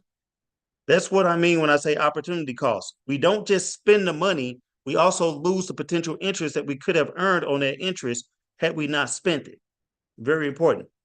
Well, what if we could have got a loan at the same interest rate that we were earning, and that loan was 5%? So now we got $30,000. We paying 5%, but we get to keep our cash. We're paying $566 a month. The interest that we paid is $3,968, right? But remember, the same thing about opportunity costs. We also got to think about the opportunity cost on the interest that we paid. So when we look at the opportunity cost on the interest, that comes up to be 4,673. So essentially what just happened, you all, we kept our money and we paid the payments and we only spent 4,673. Whereas if we kept the money in cash, we would have ended up at 8,501. So we actually end up with $4,000 almost more simply by using somebody else's money instead of using our own money. Plus you kept control of that money to do something else with it to hopefully make you money. And I'm not even talking about the insurance yet. I'm just giving y'all basic financial principles that most people don't know, because most people think that, well, if I just pay cash, I'll be saving some money because I won't have to pay the $4,673 in interest. But what they're missing is they actually did pay because they lost the 8,501 that they could have had they not spent the cash. Am I making sense to someone? Is this making sense? If it's making sense, say this makes sense. You are paying for it one way or another. You're paying for the interest that you're paying somebody else, or you're losing the interest that you could have had you kept your cash. So I'm trying to get you to understand that paying cash is not always the answer. Okay? So what I want to do is go over a debtor, saver, and wealth creator really quick, because this is going to make sense the type of person who you choose to decide to be. A debtor is going to just go in debt and then they just simply try to pay it off. They go in debt, they pay it off. These are the people who always are living paycheck to paycheck. They're trying to get ahead. They're trying to get out of the rat race. They seem to never be able to get ahead. They're just trying to get to the line of zero. That's their goal. But the line of zero just means that you're at zero. Even if you become debt free, you're still surviving. We don't want you to just survive. We want you to thrive. The saver, we just talked about the saver, but what they're going to do is they're going to save, and then they're going to pay cash. What we just talked about that, right? The cash. What did they lose? The opportunity cost. So they got to save it back up, then they spend it again, and then they save again just to spend it again, right? They end up not being too far ahead of the debtor, even though it feels better. Just because it feels better doesn't mean it's always better, right? So what we want to do is we want to help you to become wealth creators. What does a wealth creator do? A wealth creator never stops the forward momentum of their money. They never stop the forward momentum of their money. Their money is going to keep going over and over. So this is an example of the cash value life insurance. I'm not going to go deep into it, but understand if this money was in cash value life insurance, you have become a wealth creator, because now when you want to make a purchase, you're doing both. You're not a debtor or a saver, you're a wealth creator. So what you're going to do is you're going to borrow against your own money. Meanwhile, your money continues to grow as if you never touched it. And then you're just simply going to pay yourself back as your money continues to grow. Okay? Does that make sense? This is what we want to do for you. We want to put you into a position where you become a wealth creator. Now, you have to learn these skills. Like, I'm showing you a short presentation, but this is why mentorship is so important. This is why coming to events like this is so important. Different webinars are important, because what it's going to allow you to do is show you how to keep more of your money. Let me show y'all how much of a difference it makes when you listen to this advice. To pay cash, you first need to save the cash. You got to pay taxes. Then you got to drain the tank, killing your compound interest. I just want to show you all this for a second. What does a wealth creator, how much more money does a wealth creator make? Let's say you were saving $24,000 a year, $2,000 a month, and you were earning, let's call it 8% interest. And let's say over 30 years, we were building this money up, but we drained our tank every 5 years, which means draining our tank means we decided to save, and then we paid cash. We saved for 5 years, and then we paid cash. And then it took us 4 years just to rebuild it before we paid cash again, before we allowed our money to grow. But what if you decided to be a wealth creator and you put your money inside of something like the cash value and you allowed it to just accumulate? And when you decided to buy something, you borrowed against yourself and then you paid it back. Well, how much difference does that make? If you did it the green way, which is a wealth creator, you have 2,960,301. If you did it like most people do, you only have 399,492. That's why most people don't have less than $500,000 in their retirement account. Why? Because they keep making money just to spend it, making money just to spend it. They never get to see the power of compound interest on all of your money. So that's a difference of 2.5 million. But not only is it a difference of 2.5 million, it's 2.5 million that's tax free, because money in your cash value life insurance is not taxed versus money in your 401k is fully taxed. I want you all to understand, we saved the same amount, we spent the same amount, we earned the same amount, but one person has $2.5 million tax free more than another person. It don't have to always do with how much you save. It's the structure. If you haven't learned anything from Christina today, you got to understand that structure is everything. The structure of your trust is everything. You can't just go out and get any old trust. The structure of your savings is important. The structure of your insurance is important. Just like the young lady said, well, I got this from Navy Federal. So the structure of that account is not the same. It is better to save in a tax-free environment than it is to save in a tax-deferred environment. When you put all of your money into a tax-deferred 401k, let's say you put in 100 and it grows to $1 million, understand that you have to pay taxes on $1 million. If it's 40%, you got to pay $400,000 in taxes. If you save $100,000 in a Roth, for example, and it grows to $1 million, you get $1 million tax-free. That's $400,000 different just from the account that you chose to save in. Okay? That's why cash value is so important, right? How do you Because of the structure account that that? you decide to save in. How All do right, you let me hold structure? the questions to the end. Let Okay. me talk about this part really quick. I want to get through this, Okay. but I promise you, I got you. Um, so what I want y'all to understand, it's called the private reserve strategy right here. When we do a policy loan, there's three things that can increase your capacity to borrow more in the future. Number one is contributions. Number two is the internal growth that's going to happen automatically because of the guaranteed growth within the policy. And number three is when you pay it back, you increase the loan. But at the same time, your money is continuing to grow as if you never touched it. That's critical. So what type of benefits do we get? We're going to get tax-deferred growth, tax-free distributions. That means our money, just like a 401k, won't get taxed throughout that time. Just like, unlike a 401k, you get tax-free distributions, which means you can take the money out tax-free. You're going to get a competitive return, high contribution limits, collateral opportunities, which means you get the ability to borrow against it. This is important. I could go to the bank and say, hey, and I did this before. I went to the bank and said, hey, I want to get your lowest interest rate. They said, well, what do you have to put up as collateral? Well, I have my cash value. I was able to borrow from the bank at a lower interest rate because I had the cash value that they can utilize as a lien. It's safe. No loss provisions, which means guaranteed not to lose. Guaranteed loan options, which means nobody could tell me I can't get my loan. It's unstructured loan payments. Unstructured loan payments. What that means is I don't have to pay it back. I pay it back because I want to pay it back because I want to increase my capacity to borrow in the future, but I don't have to. Very important, liquidity, use, and control. I don't care if you're 30, 40, 50, it doesn't matter. Your 401k, you can't touch it until you're 59 and a half without a penalty. That's a 10% penalty.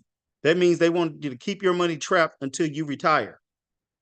You have liquidity, use, and control of your money inside of this, which means I don't care if I'm 30, I can go use my money without a penalty, right? So all of those things are important. So this is how it works. You have cash value insurance. You have your cash value you built up. You're not going to take money from your cash value. You're going to go to the insurance company, and the insurance company is going to say, okay, we're just going to put a lien off the money that you want to borrow. They're going to give you an interest-only loan, which is very important, which is not compounded, which means it's a cheaper loan. It's non-structured, which means that you don't even have to pay back the insurance company. But if you do pay back the insurance company, it's going to reduce your loan, and it's going to allow you the capacity to borrow more in the future. So again, you borrow from it, insurance company, you go out and buy an asset, you pay it back, and then you reduce your loan capacity in the future. So the last thing I want to talk to y'all about is a real quick lesson on life insurance so you understand the difference on what I'm talking about. And this should answer the young lady's question from earlier. So let's say I got a $500,000 death benefit. There's a minimum and there's a maximum that I can put in premiums into that policy. The minimum is determined by the insurance company because they have actuaries. The maximum is determined by the government. Now, why would the government be concerned with how much money you put into a life insurance policy? It's because they know that that money is never going to be taxed again. It's invisible to the IRS. Now, there are infinite ways to design this policy. They know that, right? So what they decided to do is they put what's called a MIC on these policies. So when you do the minimum, what they did was the government said, we don't want this to be taxed. So what they did is they said, if you go over a certain amount, it's going to be taxed just like a qualified plan, which is like your 401k, IRA, thrift savings plan, etc. Right? That's from your job. But we don't want that to happen. We want to avoid it being a MIC. What a MIC means is modified endowment contract. In order to avoid it, you must fund this policy for 5 to 7 years at least. I like to keep funding mine until I'm 60. Why not? I want to keep that thing growing, but you don't have to. So when you do the minimum, let's say the minimum was 500 and the maximum was 10,000.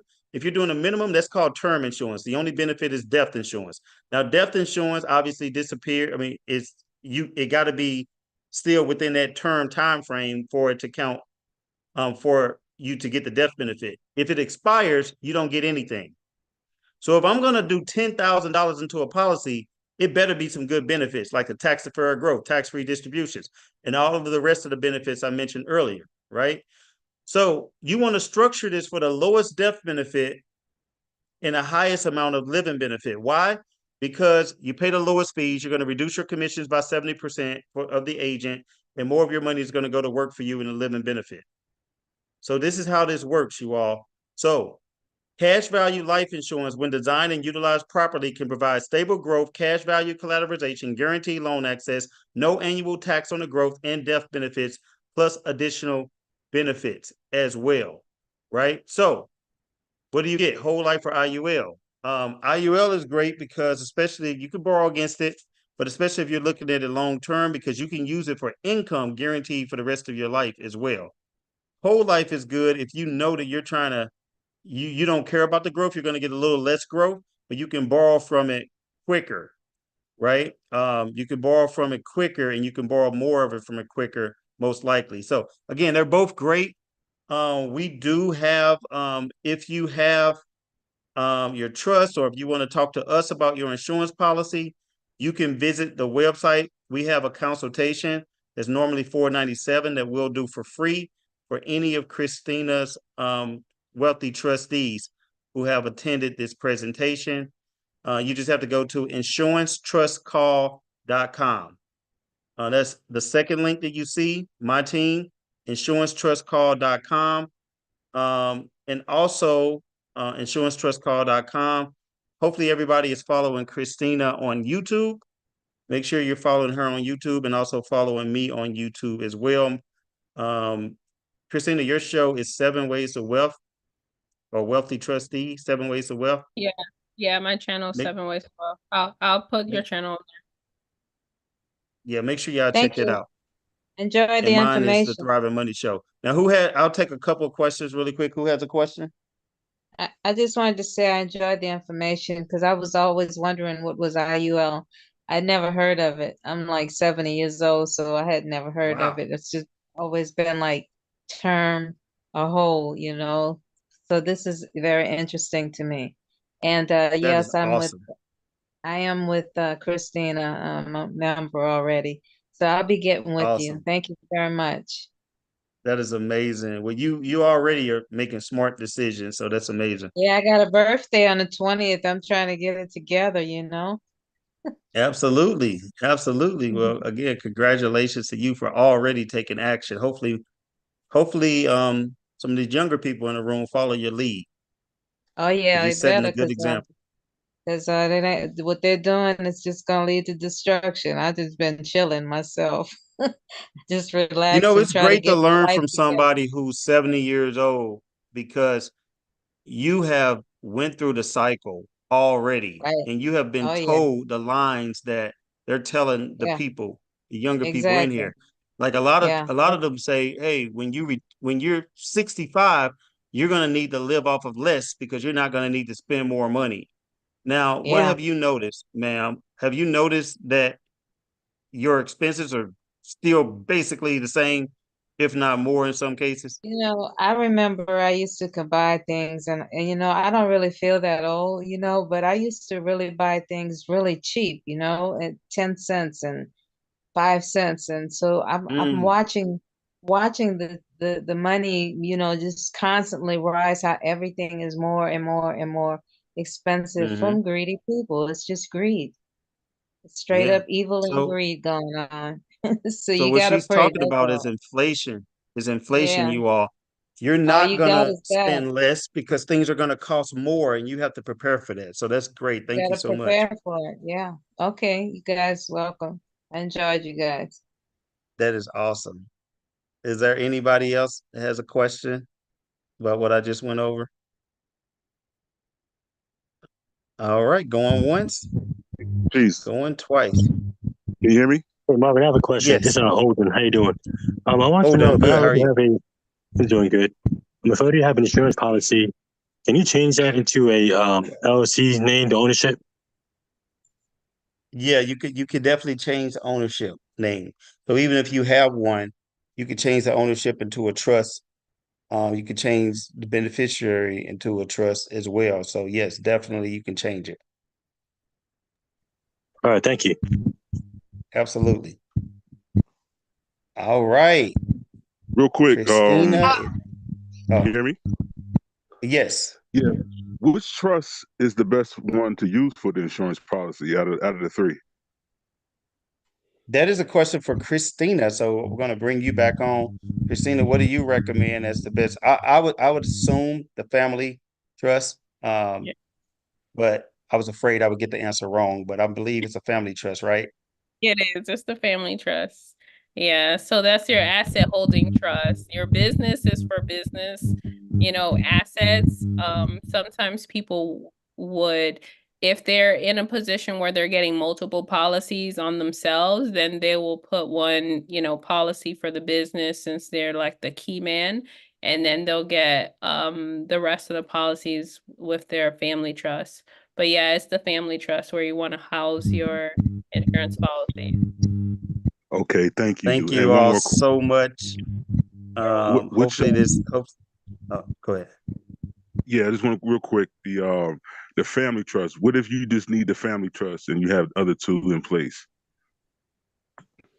Yeah, so the program comes with all three. So you can't just pick one and not get the rest. Gotcha. Okay. Thank you. You're welcome. But even if you got the other two and you get one, the one that you get is still less expensive than if you went and got that just one with someone else. So you can think of it that way. Copy. Hello. I have a question for Christine. How many times are you able to update the trust? Yeah, I mean, it's unlimited. So you update it on demand whenever you need to. So if you need to update it 10 times today, that's okay. So you just have to have a board meeting and you have to do whatever, document the amendments inside of the board meeting. Okay, thank you. And one more question. Do you also help with converting changing the deed from your personal name to the LLC or the trust? Yeah, so if you do the course, then you'll have a video module showing you step by step, and I provide the templates, which is the quitclaim deed. And if you do the course, then we do it together on day 5, which is Friday. We'll do it together. And I'll show you how to find your legal description for your property and where to submit your deed. I have a question for Marvin about the IUL. Yes, ma'am. I'm at work, so I'm leaving it to you and the name of the company. And that's what I want to do. I want to do my own research. I I know of the company I as can't well. I can't I can't I can't. Did you say the name of the company? I'm trying to. You were Yes, echoing. yes, I am. Yes. So the great thing about what we do is that we work with 32 different companies. So the company that's recommended is based on your situation. So that's why when you go to insurancetrustcall.com, um, you do a preliminary call. And at that point, based on that preliminary call, one of those companies will be recommended to you. So you can do all the research you want to do. Got it. Okay, thank you.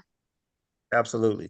Yeah, we're independent, not captive, right? Captive means that you don't want to work with a captive agent. That means they're stuck only selling you one type of company, one type of product.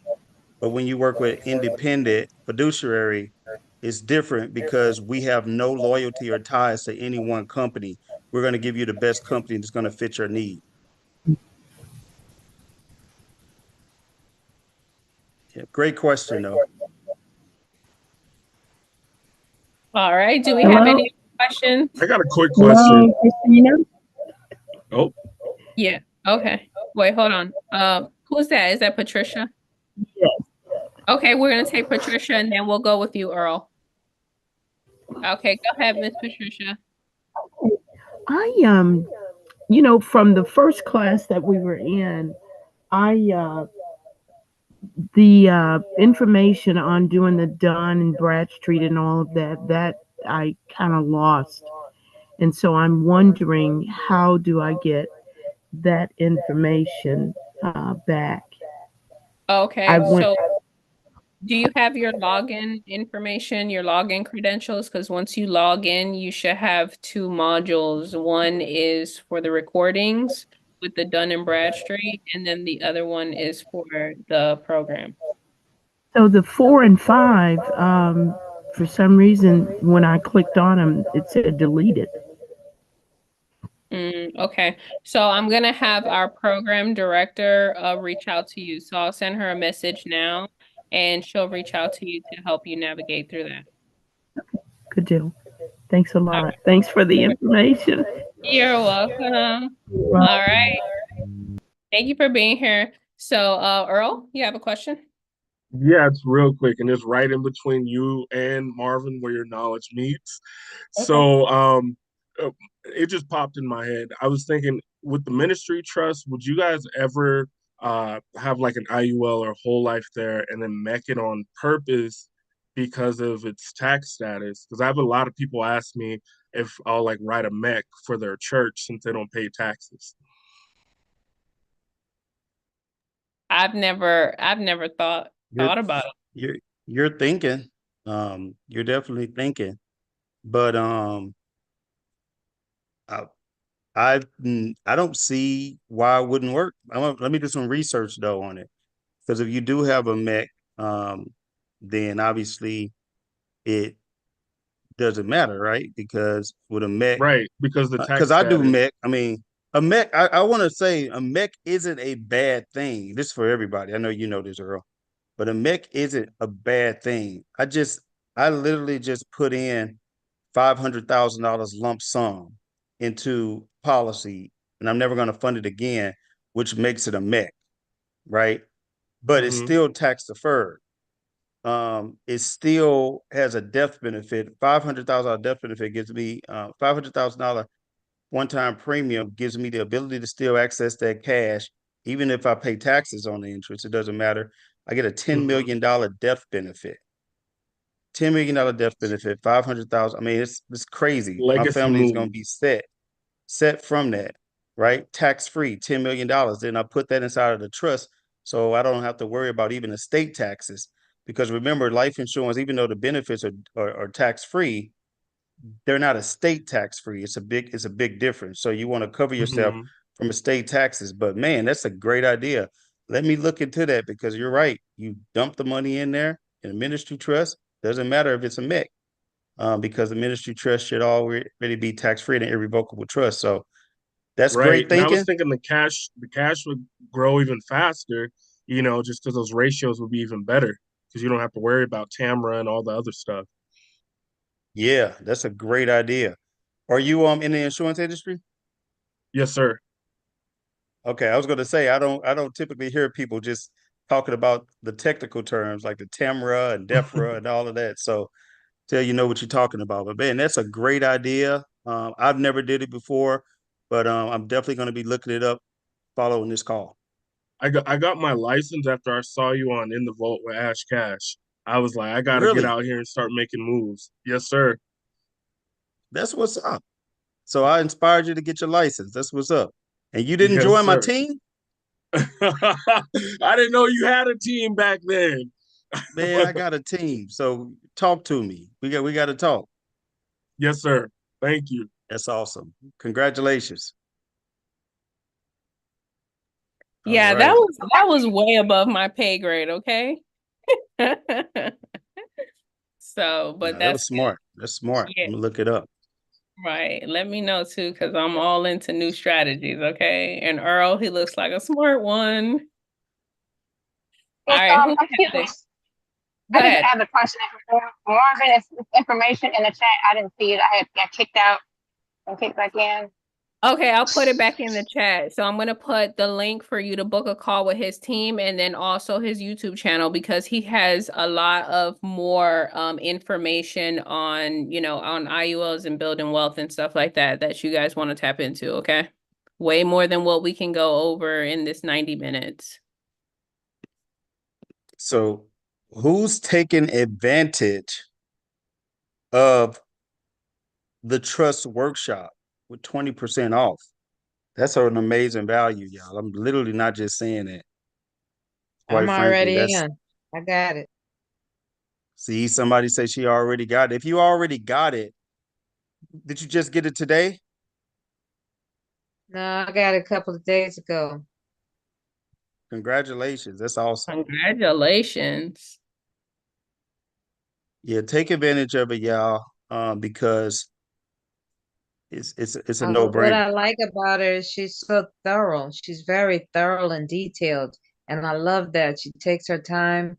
I know she talks fast, but you have to do what you got to do. But she's really, really good, and I haven't found anybody else like her. And basically, I done ditched everybody else. I'm just coming to Christina. I like Path to Freedom too. They're pretty cool. But yeah, the good ones, their spirits. Thank you. Thank you so much, Ms. Bay. I appreciate that. Thank you, thank you, thank you. And we love you being a part of the community. So she's definitely one of our new members. She joined, like she said, a couple days ago. So I Yeah, just congratulations. looked up. thank you. I'm just still dealing with pain and trying to get things together and mailing off securities and stuff. It's a lot. It's like, I'm multitasking. Yeah, but you could take your time. You don't have to rush through this information because it's gonna take a while for you to get used to, operating a trust and Yeah. being a trustee. I just looked up how much does it cost typically to set up just the ministry trust alone.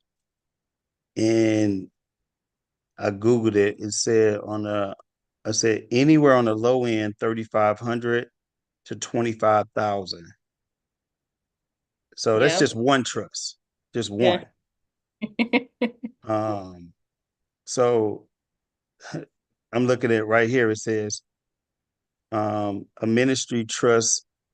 Looking at a different attorney said for churches to set up a ministry trust, they charge $15,000. Again, we're only talking about one trust, y'all, and this trust is more thorough. As thorough as she is in this particular program, her actual trust documents that she has, her templates that she's going to go over with you, is more thorough than the ones that people pay $15,000, $20,000 for. One trust. The business trust, talked about the cost of that. That's another like $7,500 to $10,000. The family trust is another $2,500. So just add that up. And to say that you're getting all three for, you're going to be able to do all three for what, $2,500 plus an additional 20% off. So I just wanted y'all to understand how good of a deal that is, right? I promise you, you Can't won't make be this up. disappointed. Can't make this up. All right, I'm done talking. All You right, can thank finish up, you. Christina. Okay, so we I'm have a, a I'm a question cheerleader. from Thank you. Thank you, Miss I got a Faye. So question for you, Christina, if yeah, I may. go for it. Yep, go for it. I was calling on you next. So I got a couple questions. I was just waiting for everybody's done. But my first one is the family trust the same thing as a living trust? No. So, a living trust is a living trust, and the living trust is revocable. In the living trust, you are the grantor, the beneficiary, and the trustee. So, a living trust is an alter ego. So it's kind of similar to an LLC. A living trust doesn't give you any asset protection. Okay, perfect. I appreciate that clarity. My next question was just to go back to the beneficiaries. So when you have the beneficiaries, um, say for instance, you said they had to be, they have to be born, what you were saying, right? Yes. So say for instance, the beneficiaries, they don't have to have no registry though. They just have to have the name and they have to be born, they have to be living. Correct. Okay, perfect. That's all I wanted to know for that. Yeah, and the trust certificate units, they can be inherited. So whoever your beneficiary is today, they can pass down their trust certificate units to their children.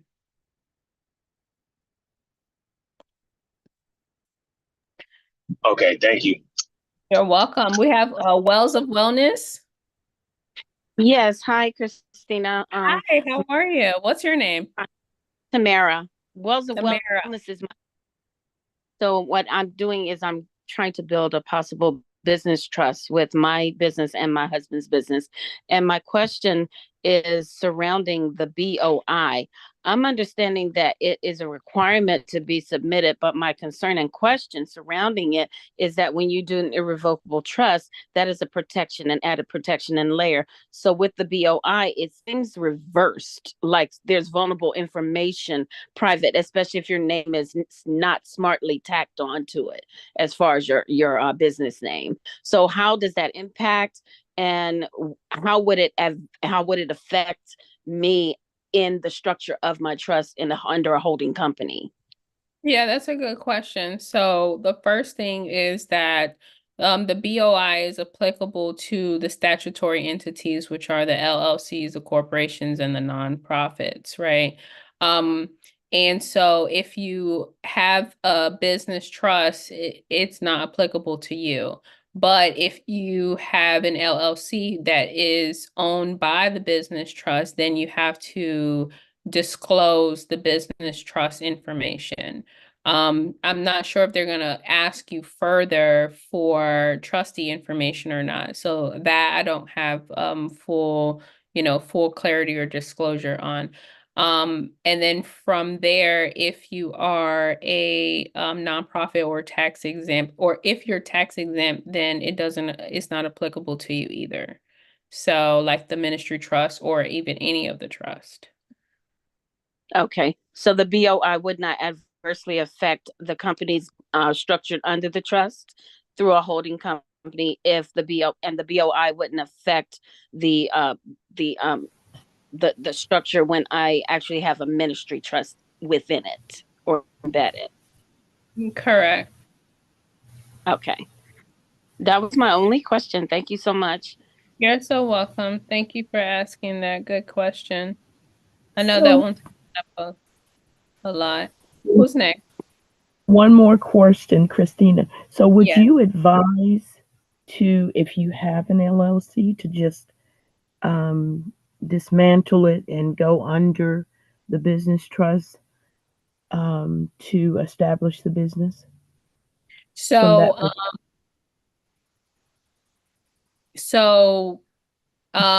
it depends, right? So a lot of people, they have history with their LLC.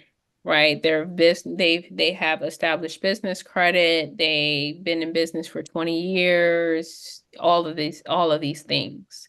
So me personally, I wouldn't tell them to dissolve their, aged corporation or their business that they've been operating that has all of that history. So it's optional. It depends on the person, right? So if you just established an LLC this year or last year, or you have one but you haven't been operating it, then like I said, a trust, specifically a business trust, is superior to an LLC. You don't need an LLC because your LLC is registered with the secretary. It's a statutory entity, and you have already given the state you've given them the right to regulate your entity, and they can shut down your entity at any point in time. So honestly, it's a case by case basis.